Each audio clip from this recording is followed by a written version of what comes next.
of the game? What did I think of the game? Well, in the pre-match, I did say that I anticipated a victory. My best score was 3-0. That's what I said.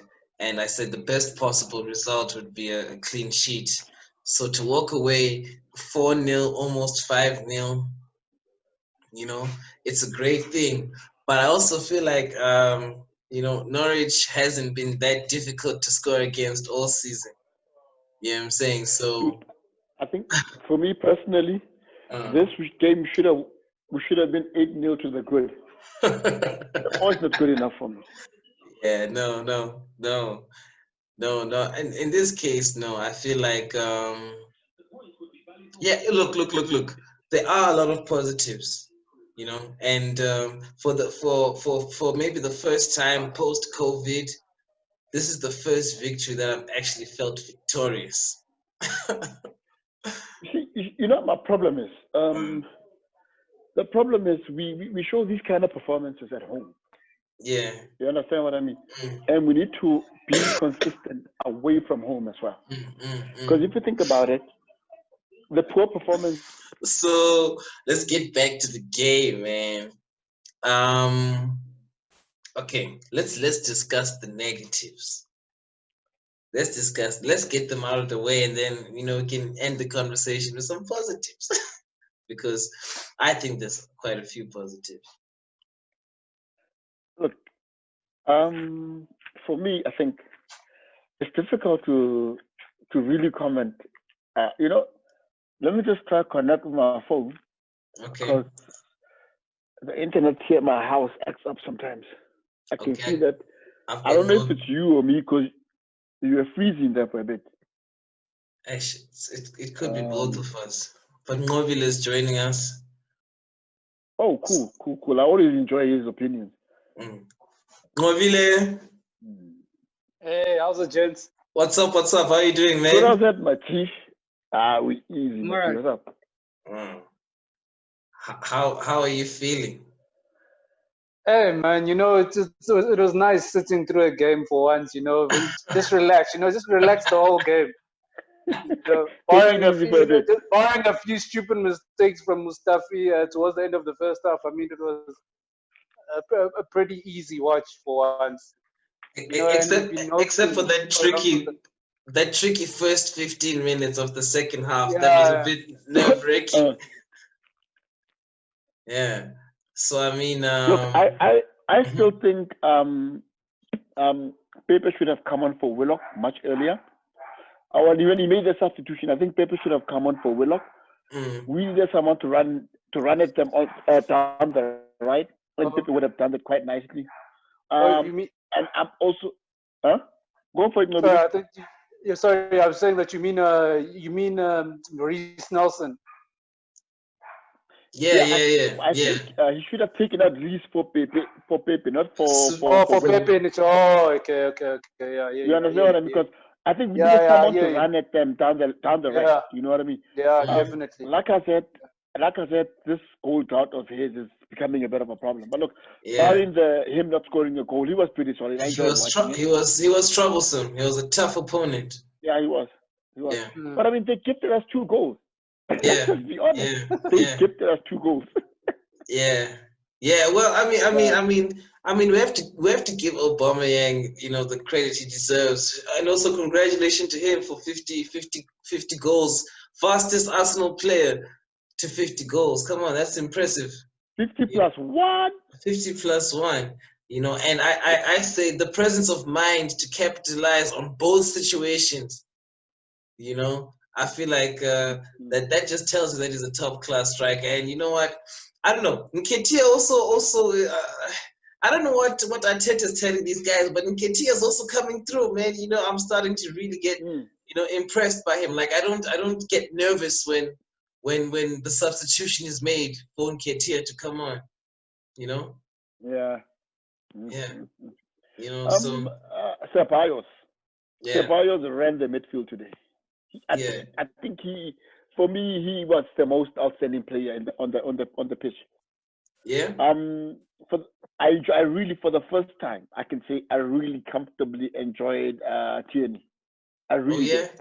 Really? Only for the first time. Yeah, I was a bit doubtful, but today I was very happy. Look, I've always seen him as a bit of a soft guy. So if against guys that are a bit physical, they tend to bully him, boss him around a bit, and he disappears into the game. But today, because Norwich wasn't that bossy, they were not that physical. He really came through. I mean, but let's not forget that he walked out man of the match just last week. Yeah, I know. I mean, it's for Saturday, right? Yeah. So Sunday, I isn't mean, it? I've been impressed by him, and I know if Kumo was here, Kumo doesn't like the usage of the wings. He always complains, we must play through the middle. But I feel like Tierney's he's a good addition towards that playing from the wings strategy, because those balls of his, I have to say, okay, what do you think about Cedric Soares, his debut? Look, it was late in the game against a weak team. I like his touches. That goal was nice. It was super. And I don't know who put that post on the group. A picture of Bellerin with the caption "A man on his way out." It was nobile. it was me. Oh, it was you, yeah. Okay, so maybe how about you speak about Cedric? Okay, sorry. So I think Cedric, he impressed me when he came up. But I mean, the guy, I think, has been itching to play. Hasn't played since January, or even before that, actually, because he didn't play much towards the tail end of his Southampton career. Yeah. But what I liked about him is that he took up good positions when he came on. He took up very advanced positions, which was what Bellerin hasn't been doing, and that's what I've been chastising him for of late. He's been okay defensively, but in terms of linking up play, bringing in Xhaka, bringing in his right winger, he's been very poor at that, and that's why even today Reece Nelson struggled, because Reece Nelson started brightly. He probably looked the brightest out of all of our players in the initial exchanges of the game, and then he faded away as the lack of service from Bellerin became more and more evident. And we've all been talking about how Pepe has also been struggling in games when Bellerin has been playing on that right wing, just purely because of that lack of service. So that's I really like that. He looked like he got stuck and he looked really hungry. It was a well taken goal that he hit. He looked, because he got in there and he whipped in about 4 or 5 very, very good crosses and like decent crosses in literally the first 5 or 6 minutes that he was on. Not to mention getting a goal. For me, yeah. So I spoke about. I said that. Look, he rifled in a cracking left-footed effort. He looks comfortable on both feet. On both feet. He can also play on the left-hand side. So it's going to be very tricky, I think, for defenders to deal. With not defenders, sorry, but for his opposing number, which will be the left winger, to deal with, because he can come in down the channel, but he can also cut back inside and whip in one with his left foot. So I think it's going to be quite interesting to see how he develops. Hopefully he stays fit and hopefully he can build on from this point. But from the initial exchanges, I was very impressed with him. But then again, it could be just purely because Bellerin has just been so poor. Because if you look at Ainsley Maitland-Niles, I mean, he did nothing wrong last week. He was looking amazing as well. And I think it's just because we've been deprived of a good right back. That's why I think at the moment we're just crying for anything out that looks semi-decent at right back. So when did you get over Bellerin? How long have you been feeling this way about Bellerin? No, so I think it's just since he came back from the injury, he hasn't looked the same, and it's hard for me to say this because I mean he's a boy who really loves the club. He's part of the leadership group. For sure. So you only want the best. He's got a good attitude. You only want the best for players like that, especially in this club. But I mean, at the moment, he just doesn't. There's something just seems to be a bit off about him, and I think he's just lacking a lot of confidence. He's not bombing forward as much as he used to. He's not taking on players. Yeah. It's like he's a bit tired. It seems like the pace is gone as well. He's not as pacey as he used to. The pace is gone, yeah. But I mean, he's still quick enough to still be a good right back. You know what I'm saying? He's not like he's not all of a sudden like as slow as Holding You know what I'm saying? Or one of those guys. He's still quick. He's still relatively quick. He's not going to be blitzing past people like he was in the past, but he's he's got enough for me in the tank to still be a decent right back pace wise. So, but I think he's just struggling, man. I think his issue is more in the mind, and I think it's one of those where he needs to just work through this rough patch that he's going through at the moment. I'm hoping that he'll work through this rough patch that he's going through at the moment. Okay. And also, Uno, we seem to be very comfortable using with the back three. I'm liking that back three formation. It gives us a bit more stability at the back. Yeah. So I like it. And I think, I don't know if I was cheating to you guys or to Keish by himself initially when I'd said that I think this back three, this formation, this 3-4-3 or 3-5-2, whatever it is that we seem to rotate between. I think it really suits us at the moment, because I think what Arteta has seen is he's identified that we really lack that creative midfielder, that number 10. I mean, since we've frozen Ozil out of the squad, I mean, it's pretty much Ozil and that's it, right? We don't really have a number 10 squad, so we really lack. We're not able to have we don't have a guy who can pick out passes, who can stick in the middle and pick out those key through balls and everything. So, and I think what we've had to do now is revert to playing on the wings, because we've got very good wingers and very good wing backs. So now we've kind of negating the need to go through the middle and playing through our wingers, where the balls will be channeled through the wings, and then we'll only go into the middle when we're in the last third, or literally when the ball is coming into the box. That's when it's going to be going into the middle.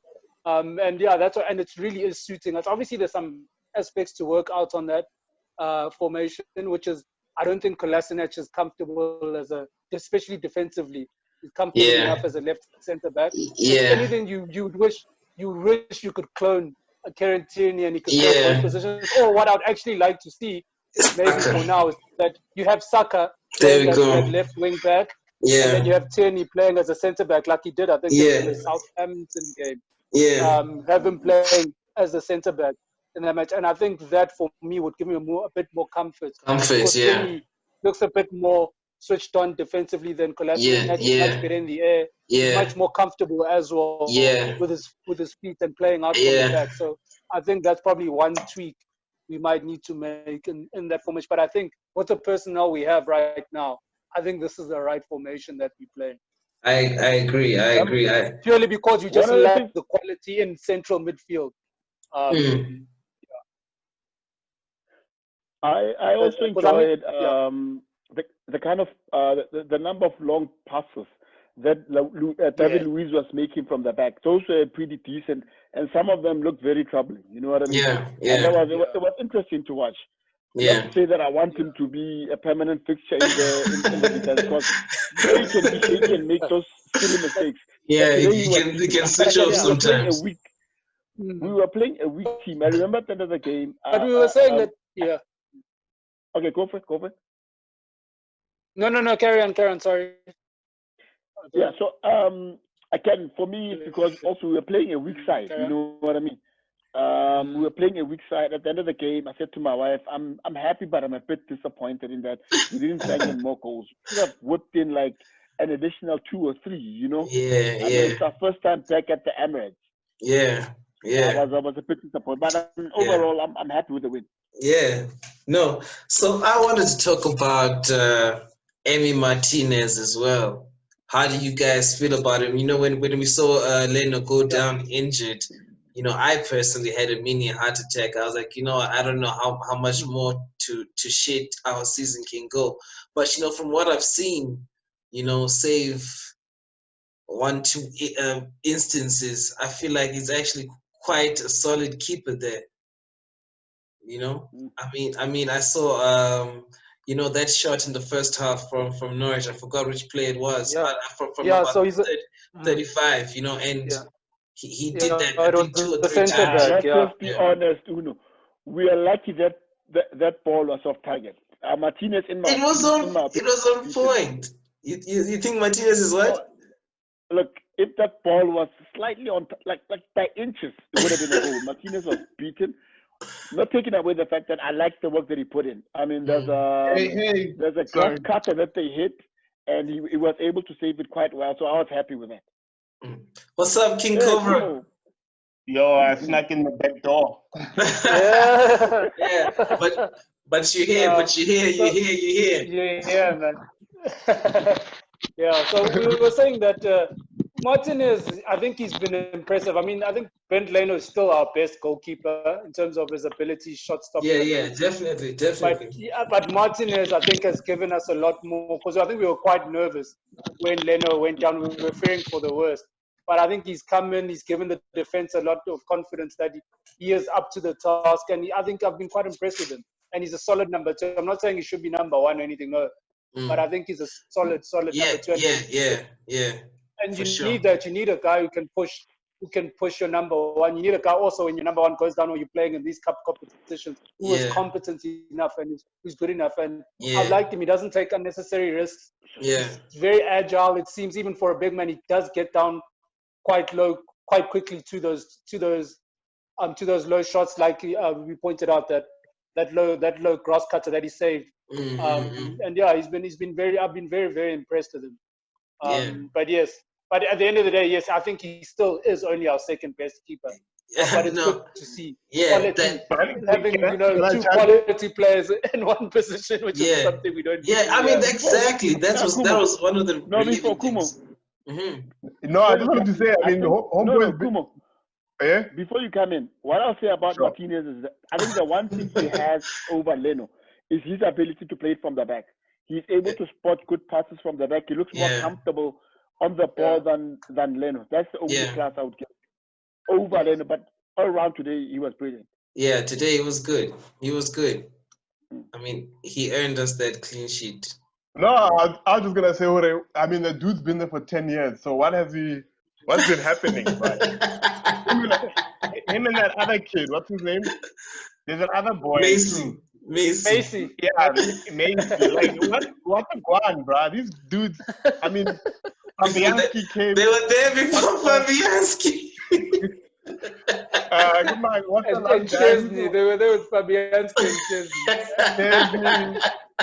Come on, Almunia. Almunia, damn, yo, hey, we've come far, man. So I don't know, but I mean, shout out to him for taking his opportunity. And stepping up. That's all he. I mean, they've been keeping him on the back burner. Like, damn, bro. You? Yeah. Or like Argentina, I don't know. He goes to Argentina. They're like, "What you doing there, man?" Like, so Kuma, I've got a question that I was saving for you, man, because I just love how you respond on this subject. I know what it's going to How do you feel about Granit Xhaka today? I know.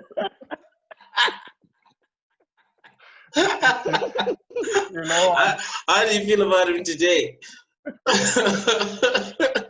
Hey, he gets the letting off, bruh. No detention today. Today you're not sending him to play for Chiefs. No detention today. He can go sit in the front of the bus today. Actually, that was a well-taken goal by Granit Xhaka, by the way. It was. He was the furthest forward player. I don't think this is the first time I've seen Xhaka getting into the box ever. Like in today's game, like he got into the box quite a few times. And for me, that was the one key thing about his performance today. Was that his ability. He played as a box-to-box, like a proper box-to-box midfielder, which is what is required when you play the formation that you play.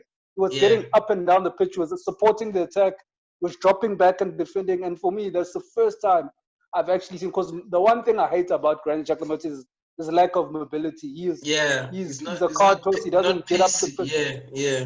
Yeah. So if there's any, yeah. No, I was gonna say I think I also saw him do a forward pass. And he was doing forward passes.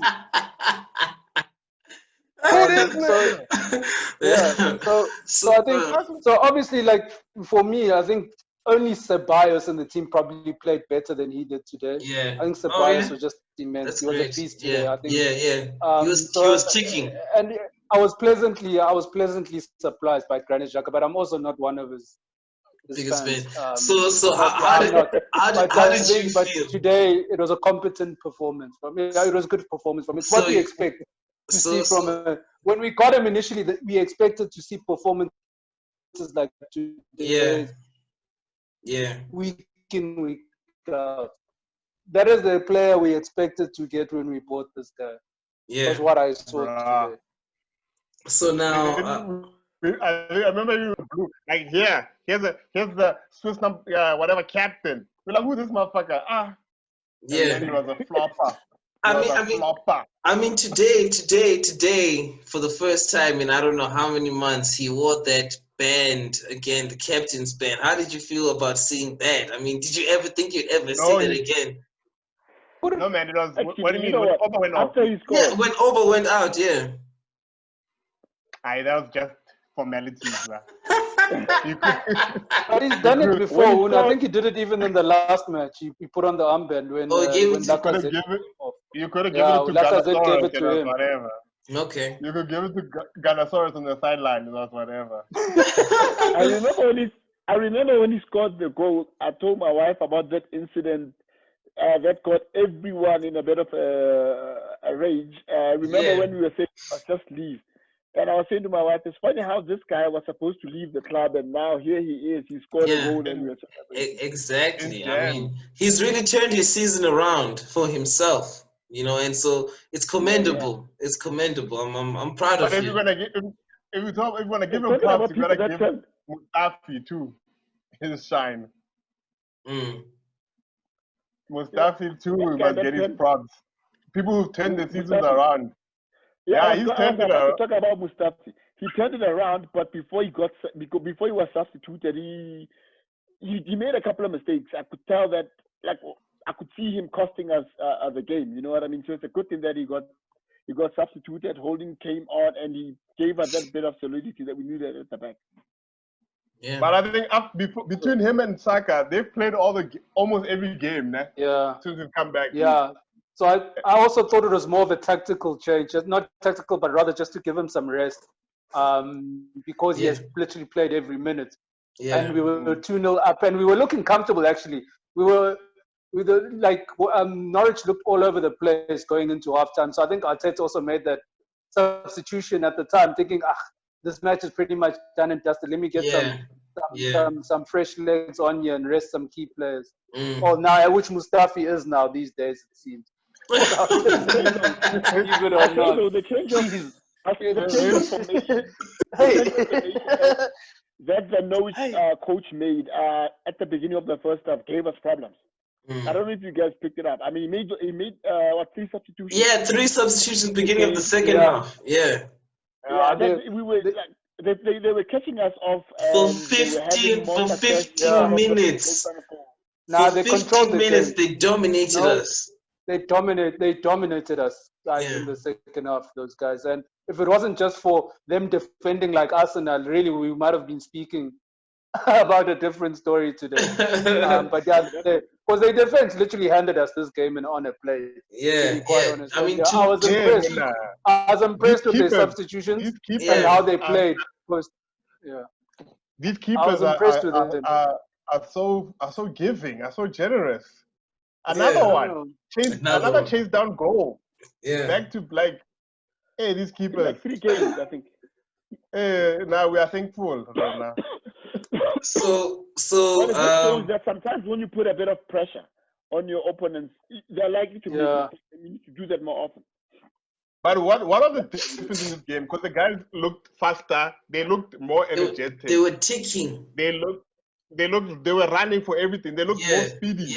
Unless Norwich were that bad, but this dude looked up for everything. Yeah. So I don't know what changed. Or did they just look that way because we're comparing them to a team that is not ticking? Yeah, it's Norwich. I don't know. Yeah, there's that as well. I mean, it is Norwich at the end of the day. Yeah. We were playing at home, so we tend to switch it on a little bit when we're playing at home. The problem is the away form. I think that has cost us a lot in the last, I would say, 4 seasons. If we had a better away form, we would have made better position in the league. Yeah. So we need to really focus on that. But I mean, look, I think we're 6th now, above Tottenham. I mean, we're 7th. Oh, we're 7th for now. For now, but I mean, I'm guessing we I'm guessing we have a game in hand against Tottenham, or they have a game in hand against us. Yeah. No, they're playing later. Yeah. Later today. Are they playing today? I think tomorrow. I think they're playing tomorrow. Okay. Yeah. So I mean, I saw a headline just before the match says Arsenal and I forgot the other team racing for the Champions League place. I'm like, man, we are really still fighting for this. I'm like, man, can we get there? Look, I don't want to talk too much. I don't want to like be too hopeful. I'll give you a simple answer. We're not gonna get the Champions League spot. No, I wasn't. I wasn't asking. I was just saying. Saying. Let's focus. Let's play one game at a time. Let's not look like fools here, guys. There's no way that thing is happening. Well, if anything, we are hoping to get into the Europa League at the moment, which I don't really want to. I'm tired of that competition. Let's just hope financial. That's the more realistic. That's the more, even that one, looking at our upcoming fixtures, it's going to be a tough ask for us to get into that Europa League, to be quite honest. For me, our best route was going to be to win the FA Cup, but now since we've drawn Man City, and we were discussing that just last week. I was hoping to draw Man United or Chelsea. I know those guys, we can deal with them. Yeah. At Wembley, because Wembley is like a home stadium for us when we're playing those guys. We'll deal with them. But Man City. Yeah, but anyway. It's going to be to go by. If this is anything to go by, it's to be corrected. But I think the last time we played them at Wembley in the FA Cup, we won. That's the last FA Cup we won when we beat Chelsea in the final. So let's hope will play itself again. But they also touched us at the Europa final, Chelsea, with gorgeous Giroud. Yeah. So I mean, you guys, you wouldn't give the man of the match award to Aubameyang, would you? Because I mean, it was given to him. Who would you give it to? I'd give it to Ceballos. Okay, Ceballos. Yeah, definitely Ceballos. I mean, that he was head and shoulders the best player. There were a few guys who played quite well. Tierney played well, especially in the first half. But I mean, everyone played poorly in the second half relative to their first half performance. But I would say that Ceballos by a country mile, probably, and then followed by Xhaka and Tierney. I think those are the three guys who really stood out. I missed the Laka's opportunity. I saw a message though. Laka wasn't that bad, guys. I feel like he was. He had a better performance than he had more touches, I'm sure, than he had in the last probably. It's just unfortunate because of his position. We judge him by how many balls end up in the back of the net, you know. But that is really he's a tough guy, you know. So like his work off the ball, his work off the ball and his link-up play is good. The only thing that he's struggling with for me is just his final touch in the box. I mean, there's a few, you can see that I think he's lacking some confidence. He's snatching at a few balls. There was one which came on his left in the first half, which Lacazette, who's full of confidence, would probably test the keeper of Berry. Because for him, like, when he had arrived at Arsenal, that was an easy chance for him to put away, you know.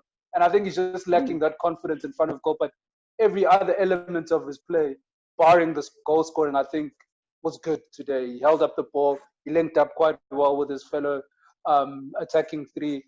And it's just about finding that goal and maybe bringing back that confidence. Maybe when we get another penalty, Aubameyang needs to give it to him there just to boost his confidence.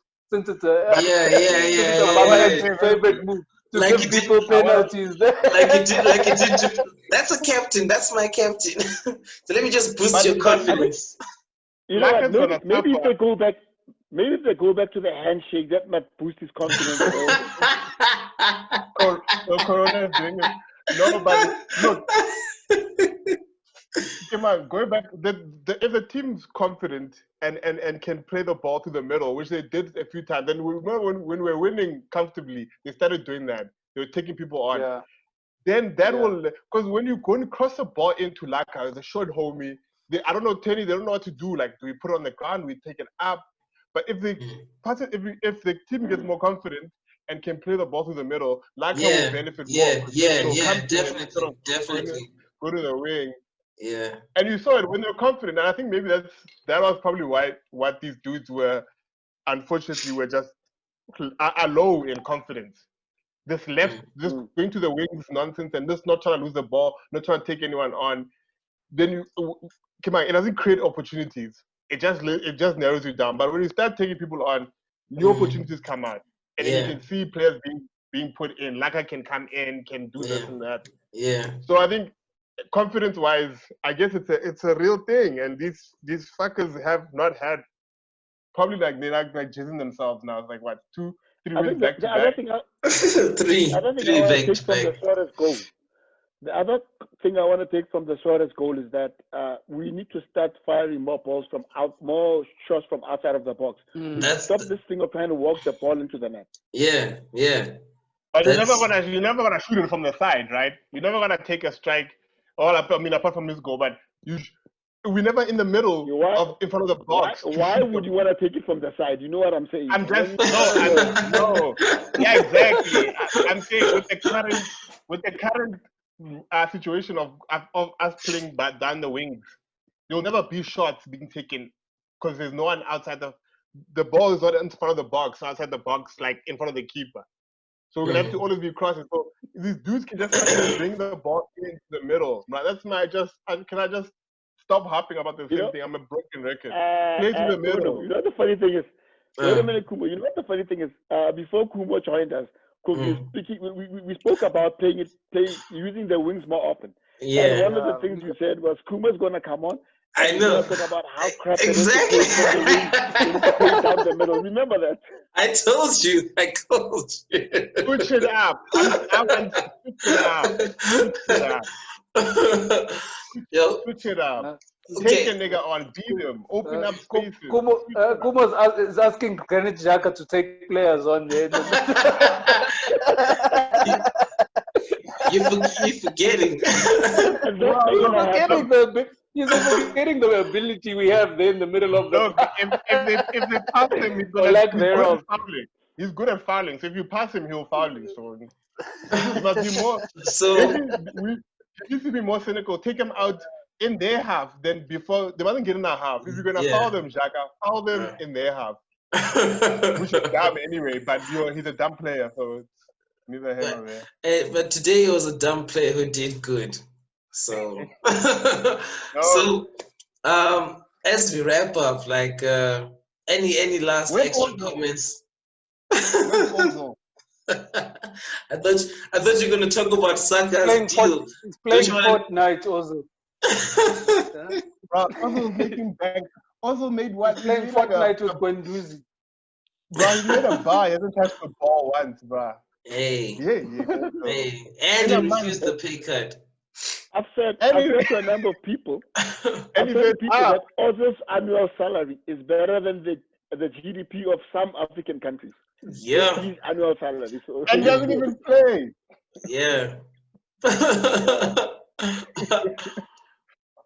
No, so, I think I don't know if you spoke about him, but shout out to Saka for the contract. I'm happy. Hey, dude, I was so happy. What a relief. I was so happy when that kid signed that contract. When I heard that news, I was so relieved. And I was telling people that's pretty much it for us for the transfer window. We've done all our business. All the money finished. We bought all our on-loan players. We bought all our on-loan players. And the only loan need today on the team was Ceballos, right? But Ceballos is the one. So Ceballos didn't extend. He doesn't want to. We didn't have a clause. We didn't have a clause for him to sign him. Remember when we came? It wasn't one of those like Mauri and Cedric Soares, which came with an option to buy. So we paid like full price for him. No, but I think it had an option. And he doesn't want to stay either. He said he doesn't really. Well, at the time, it looked like he doesn't want. He wanted to go back to Madrid. That was just before COVID. That was January, wasn't it? No, man. But that was before COVID, so he might have changed his mind. No, he extended. The day they announced, when they announced Cedric got a long-term deal. What's his name? So, Luis got a 1 year. Pablo. they also Mario got a long term. Then they also announced that he's extending. Okay. Yeah, he was extending for this season. So remember that the contracts were meant to end now on the first. They were meant to end today. All of these players' Really? contracts. So how did that happen? Yeah, because that's what they mean. They extended for an extra month, so that they can finish off the season. Like the Saliba No, that's how most of situation. the players. That's how most of these guys have what they've done. And then those that haven't extended have been released, like Ryan Fraser at Bournemouth has been released because he didn't extend his contract. So truth be told, because all contracts ended today.